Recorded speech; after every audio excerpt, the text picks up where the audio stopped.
Almost anything frightened me when I was a child. Evenings were spent watching animated faces on the background.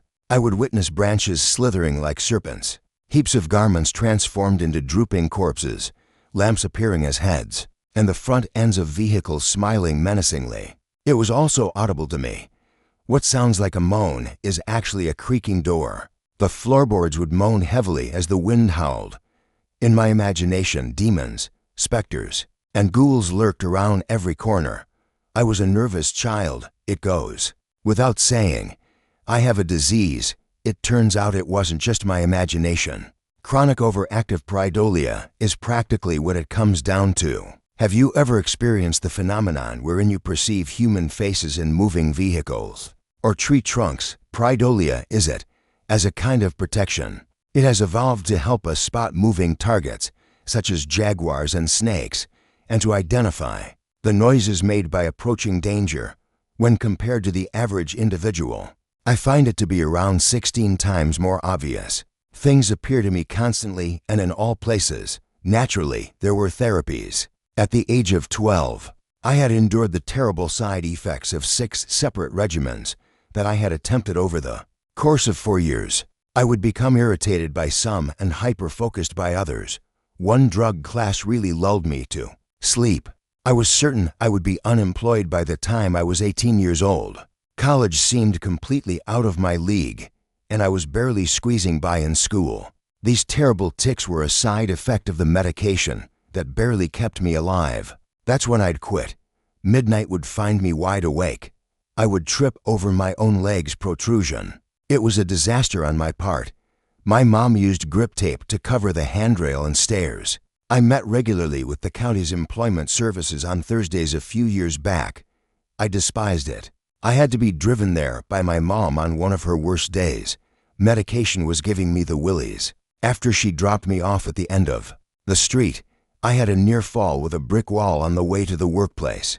I tipped over a garbage can because I was so agitated. However, I interviewed with a possible employer for the first time in a few years. I didn't think much of her. She was simply some old woman with a cozy coat.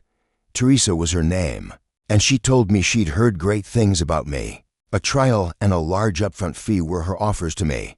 She informed me that confidentiality was a component of it, but I didn't receive any specific instructions. She insisted that I discontinue taking my medication as her sole requirement. Teresa extended an offer, and I accepted, even though I could still smell garbage on my jeans. I was completely unprepared for my first day on the job. After a week of not taking my medication, I hardly slept. Remembering the world as a child was a bit of a mental hurdle. Walls, shadows, leaves, and patterns would all seem to contain faces to me. Well, you name it. There would be screams and voices in every rattling car, crumpled paper, and squeaky floor. I was so anxious that I hardly dared to move without flinching, and maintaining concentration was a real challenge. Teresa brought me up in a gray sedan. Wearing a headset, she couldn't help but glance over at the GPS. I saw that she was gnawing on her lip and that her leg was jerking during the entire ride. She hardly gave me a glance. At long last, we reached a modest yard, approximately 40 minutes away from the highway. A dilapidated one-story prefab house from the 1960s, with its cheap wood panels and corresponding broken windows, stood between 2 big trailers. A total of 8 vehicles including a bus, 2 vans, a jeep, and 4 sedans were present in the yard. A command tent equipped with laptops and an antenna, along with spotlights, caution tape, and 6 crates covered in blue tarps would be set up. Assault rifle-wielding men, handcuffed security guards, and a couple of medics with stretchers and first aid supplies stood by. As soon as I got out of the vehicle, I was surrounded. A plastic ribbon was fastened around my left wrist, and I was also equipped with a heart monitor, protective gloves, and a headset. Teresa, with a bead of perspiration stinging her eye, continued to simply survey her surroundings. "What exactly are we observing? Excuse me," she inquired. I heard 3, 4, and then only 1 in the headset. "It was early for us. Can you take over, on site?" She responded, "Any blues? No blues. We're clear." Teresa finally turned to me. She faced me, put her hands on my shoulders and talked slowly. "This seems like a lot," she said. "All I want you to do is to go inside, carefully, and tell me what you see." "Why?" I asked. "What's in there?" "I don't know," she sighed. "None of us knows, but we think you can see it. Does it pose a threat?"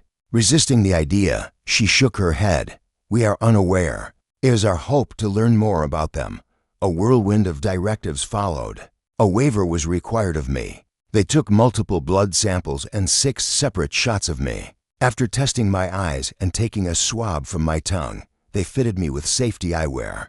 Teresa snatched them away from me in the blink of an eye. She specified that there should be no makeup around the eyes. You need to see clearly. They asked me to approach the door while they were running some kind of diagnostic, weapon checks, system checks, ready checks.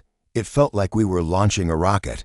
I could feel my legs shaking. "I'm with you all the way," Teresa told me through the headset. "Get out of here whenever you like. Summarize what you observe. What you see is what you get, my friend." A countdown began. The lights went out at 0, with the yard becoming into an eerily silent ghost town. Curiosity gripped every individual. I was next, inside. I went. A modest, single-story dwelling, 3 bedrooms, 1 bathroom, and 1 kitchen. Until very recently, it was obvious that someone had lived there. In the living area, garments were still thrown over a chair. I felt like I was in a hospital waiting room, despite the lack of electricity. Because of the pale spotlights streaming in through the windows, my chest felt like it was going to explode. Uncertainty abounds, but this paycheck may provide the impetus. I need to finally get a place of my own. A paycheck with 4 zeros, for a single day of work. Still, I couldn't help but wonder as I stood there, staring into the clinical living room. "Observe this." Inquiry to Teresa. "Notice anything?" "Not at all. It's merely furniture. You have a sofa, a vintage television, and a plush rug. Just your average day." I simply strolled around, describing what I saw aloud. The time passed, and Teresa's impatience grew. She simply stated that these are things. "Please tell me what you perceive." I stepped into the restroom and felt a sickening ache in my gut. Something pricked my ear as I peered into the bathroom mirror. I noticed a figure or object shifting in the background. In a heartbeat, I caught a sight of a pair of blue eyes. I turned around, screaming. Someone or something moved. I leaped backwards, using the smallest of my fingers to shut the door to the restroom. I tripped and smashed a cockroach while ripping the shower curtains down. I attempted to bring my breath back as I lay there with my feet propped up in the air. I can't remember the last time I had to tell myself to breathe because I was so terrified. A rush of adrenaline coursed through my fingers. Teresa shouted for someone to describe what they witnessed. "So, what's inside?" "Peepers, peepers." It had peepers. "Could you make out its trajectory?" "My bad. It remained outside the door as far as I could tell." "Pause for a second," she said. "Look once more, and then exit." To get me out of the tub, she had to push me. I needed to get out of that room, and she gave me the push I needed to do it. They had to work for at least 15 minutes to remove me from the tub, and even then I was so weak that I could hardly feel my toes. Upon eventually unlocking the door to the restroom, I failed to see any individuals. The corridor had no one in it. I gingerly stepped out and peered about, completely non-existent. As I stood in the center of the living room, I couldn't help but feel foolish. I was taking my medication precisely for this purpose. Fear and paranoia that comes on suddenly. It occurred to me that perhaps the multitude of people outside and their preparations had an impact on me. As I stepped into this room, I was anticipating seeing something. Because they had aroused me, I was naturally perceiving things. On the other hand, I had earlier ignored a strange painting that was hanging on the wall. The most peculiar thing happened. The picture depicted 2 ladies braving the heat of summer as they crossed a bridge. It looked like something out of a thrift store. I had been really careful when I initially entered, but it was kind of generic. Have you ever had the sensation of repeating a word till it becomes inaudible? My eyes were filled with that emotion. The image began to distort and vanish, change into a kaleidoscope of color. I caught a glimpse of those blue eyes in the midst of that haze, in the artwork. You could make out little blue dots floating on the water at the bridge's edges. I had observed that, and just like that, I caught a glimpse of a face as it faded into the background, and for a second, I knew for certain that I hadn't seen this painting when I first went inside, and now it knew that I could see it. I sensed it. I began to retreat a little. As I spoke into the air, I mentioned the living room and the painting. Are you positive? Teresa inquired. Is that so? Sure thing. Step outside. The sound of creaking floors reached my ears as I rounded the corner. Something was moving, and I lost sight of the artwork. I felt a hand on my shoulder as I retreated from the front door and into the brisk fall air, as paramedics began to examine my eyes with flashlights. Armed men drew me back. Inquisitive minds wanted to know everything about me, including my name, my mother's maiden name, and even the president's name. Upon hearing a group storm the house armed with stun guns, cattle prods, nets, and a crate, someone instructed me to get down on the ground. I did nothing but cry and giggle as I lay there and felt the pressure go away. Teresa was sitting down next to me, and I completely missed her. Without thinking, I downed the tablet and drank the cold beverage that was offered to me. In her words, "You performed well. It's finished. It's finished. I don't understand. So, what's inside?" The perception of which is limited to a select few. Teresa and I had never worked together before that. I was able to escape my parents' house thanks to the money I earned from being called in once or twice a month for the next 5 years. Every week, Teresa would give me an update. Also had to submit to routine examinations. However, I was largely unrestrained the majority of the time. As time went on, I had a better understanding of my employer and their operations. Hatchet Biotechnica, a division of Hatchet Pharmaceuticals, began paying me. The title that was officially bestowed upon me was contractor, which was repeated like a name. More specific instructions on what to do and what to look for were given by Teresa. However, I wanted to prove myself on that first expedition. I felt that my pattern spotting and danger spotting abilities were helping me along, but I had no clue what I was actually proving. I gained some additional knowledge regarding their processes. For instance, they insisted on listening for blues. In most cases, this entailed searching the surrounding region for symptoms of an infection, which manifested as flowers with unusual colors, most typically blue, but not always, on sometimes. Tulips, mostly sunflowers. At one point, all they discovered were a number of fangs protruding from the wall. Whenever they checked for blues, this is what they would look for. Something overtly strange and unnatural.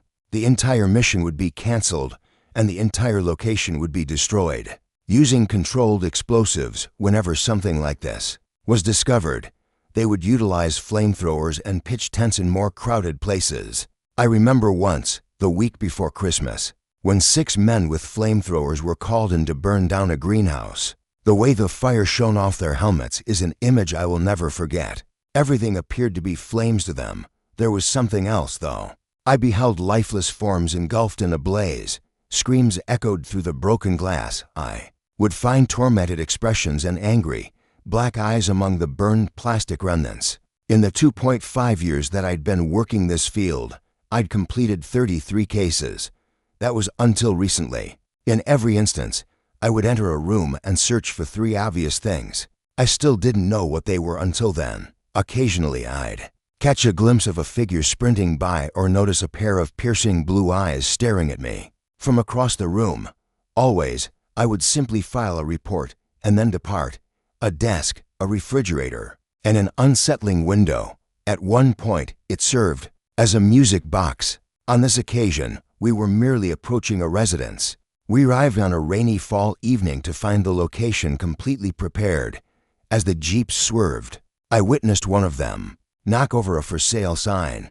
All dolled up, I went, everything from blood samples to plastic wrap, and beyond. Initially, it was intended to be a routine job, although I was still apprehensive. I was getting better. Feeling blue? Teresa inquired. None, said one of the armed men. 1 tango is all we have here. Are you positive? Sister Teresa narrowed her eyes. The initial count was 6. One finds this in secondary sources. We may have backups. Please inform the Galapagos." An exhalation escaped her lips. "Send him hunting." She turned to me with a smile, touching me on the shoulder. "Come and go, no problem." "I understand," I said again. "Yeah, same old thing. Quick recap, noteworthy incidents. Proceed with caution." Stepping onto a stage was the sensation. I felt like a hunter as I stepped through the door and saw my shadow spread across the floor.